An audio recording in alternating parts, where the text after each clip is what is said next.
नमस्कार दोस्तों, नीट 2022 का एग्जाम 17 जुलाई को होना है। सभी बच्चे जिन्होंने नीट का फॉर्म भरा है तैयारी कर रहे हैं जोर शोर से। इस बार 18 लाख से ज्यादा बच्चों ने नीट के लिए अप्लाई किया है, जिसमें से 10 लाख से ज्यादा लड़कियां हैं, 10,64,606 और 8,07,711 लड़के हैं। थर्ड जेंडर 12 है। कुल मिला के 18 लाख से ज्यादा बच्चे हैं जो इस उम्मीद में पेपर देंगे कि वो MBBS डॉक्टर बनेंगे।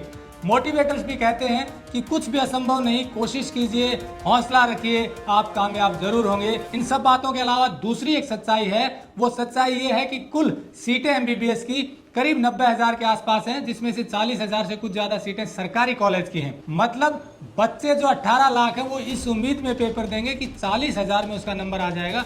सब बच्चे मेहनत कर रहे हैं, लेकिन सच्चाई यह है कि 40,000 से कुछ ज़्यादा सीटों पर ही सरकारी कॉलेज में एडमिशन होगा। बाकी जो प्राइवेट बच गई करीब 45,000, उनमें वही बच्चे एडमिशन ले पाते हैं जिनके माता पिता के पास बहुत सारा पैसा होता है। ये सच्चाई आप जानते हैं कि करीब 1 करोड़ के आसपास जो है MBBS की प्राइवेट कॉलेज में फीस लगती है 5 साल की। किसी में कुछ ज़्यादा है, किसी में थोड़ी कम है, मतलब एवरेज 1 करोड़ पहुंच चुकी है। अब सवाल यह है कि जो 18 लाख में बाकी बच्चे बच जाते हैं 40,000 के अलावा, वो क्या करें। यहां हम आपको एक छोटी सी बात कहना चाहते हैं कि यदि वास्तव में आपने डॉक्टर बनने के लिए नीट की तैयारी की है तो अब डॉक्टर का ऑप्शन सिर्फ MBBS वाली नहीं है जो एलोपैथी है। अगर वास्तव में आप सेवा करना चाहते हैं तो अब हमारे आयुष विभाग की तरफ से 5 कोर्स करवाए जा रहे हैं। ये हमारी परंपरागत पद्धति रही थी इलाज करने की, अब एलोपैथी का प्रभाव ज्यादा हो गया है, इसलिए बच्चों का रुझान उस पद्धति की तरफ नहीं है। पर आपको बता दें कि अब लोगों का रुझान हमारी प्राचीन जो पद्धति थी, मेडिकल साइंस थी, उसकी तरफ बढ़ रहा है। और लाइफस्टाइल से जुड़ी हुई बीमारियों का इलाज तो हमारी प्राचीन पद्धति में बेहतरीन तरीके से किया जा रहा है। तो ये 5 डिग्री कौन कौन सी है ये देख लीजिए।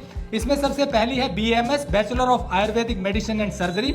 दूसरी है BHMS, bachelor of homeopathy medicine and surgery. तीसरी है BNYS, bachelor of naturopathy and yoga science. चौथी है BSMS, बैचलर ऑफ सिद्धा मेडिसिन एंड सर्जरी। और 5वीं है BUMS, बैचलर ऑफ यूनानी मेडिसिन एंड सर्जरी। ये 5 डिग्री कोर्सेज हैं जो आयुष विभाग के अंडर आते हैं और इनमें भी एडमिशन नीट के माध्यम से ही होता है। इन 5 कोर्स की और ज्यादा गहरी जानकारी लेकर आप इनके बारे में विचार कर सकते हैं। लेकिन एक और सच्चाई है कि BMS करने वाले ज्यादातर बच्चे बाद में एलोपैथी में प्रैक्टिस शुरू कर देते हैं और वो हॉस्पिटल में नौकरी ढूंढते हैं एलोपैथी वाले में। जबकि यदि 5 साल उन्होंने वास्तव में आयुर्वेद को पढ़ा है, BMS में आयुर्वेद की पढ़ाई होती है, तो यकीन मानिए वो प्रैक्टिस शुरू करेंगे तो उनकी प्रैक्टिस अच्छी चलेगी और लोगों का सही इलाज भी कर पाएंगे अपनी आयुर्वेदिक पद्धति से।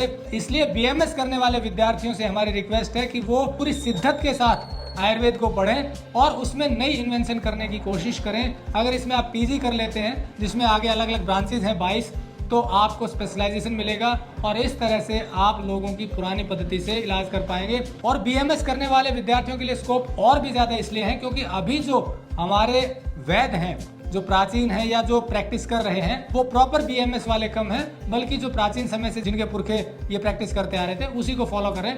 ऐसे में यदि BMS करके और PG करके कोई आयुर्वेद में प्रैक्टिस करेगा तो वो और ज्यादा अच्छे से इस विधा को आगे बढ़ा पाएगा और लोगों की सेवा कर पाएगा। इसके अलावा अगर MBBS में एडमिशन नहीं होता है, जैसा आप जानते हैं कि BDS की सीटें हैं, उसके बाद वेटनरी सर्जन है, B फार्मा है और भी बहुत से कोर्स हैं, पैरामेडिकल कोर्सेज हैं। इसके लिए हमने एक वीडियो बनाया हुआ है जिसका लिंक नीचे दिया हुआ है कि आप यदि नीट एडमिशन नहीं ले पाते हैं तो कौन कौन से कोर्स ऑप्ट कर सकते हैं।